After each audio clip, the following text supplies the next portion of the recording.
হবে না, বিয়ে আমরাই তোকে দিচ্ছি। এই সূর্য, তাড়াতাড়ি কাজে নিয়ে আসো। জি আন্টি, আমি যাচ্ছি। কিন্তু তোমাকে আমি যেদিন প্রথম দেখেছি ওই দিনই কিন্তু আমার ভালো লেগেছে। আরে স্যার, আপনি স্যার কালকে বিয়ে করে আজকে অফিসে চলে আসছেন? আপনি কিন্তু বেশ কয়েকদিন ছুটি কাটালে পারতেন। আমি কিন্তু চেয়ারম্যান স্যারকে আপনার ছুটি এবং বিয়ের বিষয়ে কথা বলে রেখেছিলাম। আরে না সূর্য, অফিসে অনেক কাজ।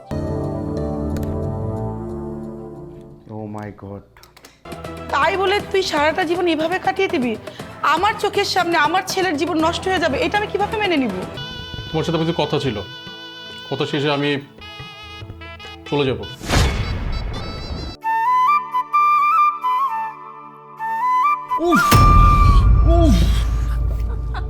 সরি সরি, দেখিনি।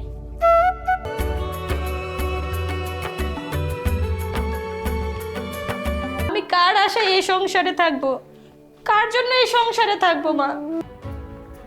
তোর বাবা যখন আমাকে বিয়ে করে আনে এই বাড়িতে, তখন তুই বেশ বড়, তোর মা মারা গিয়েছিল। আমি তোকে কোলে পিঠে করে বড় করেছিলাম। আরে কিছু তো বলো। বুঝতে পেরেছি, পাথরে ফুল ফুটবে না, বালিকা কথাও বলবে না। আপনি কোথায় যাচ্ছেন? আমার ভালোবাসা না দিয়ে আপনি কোথায় যাচ্ছেন?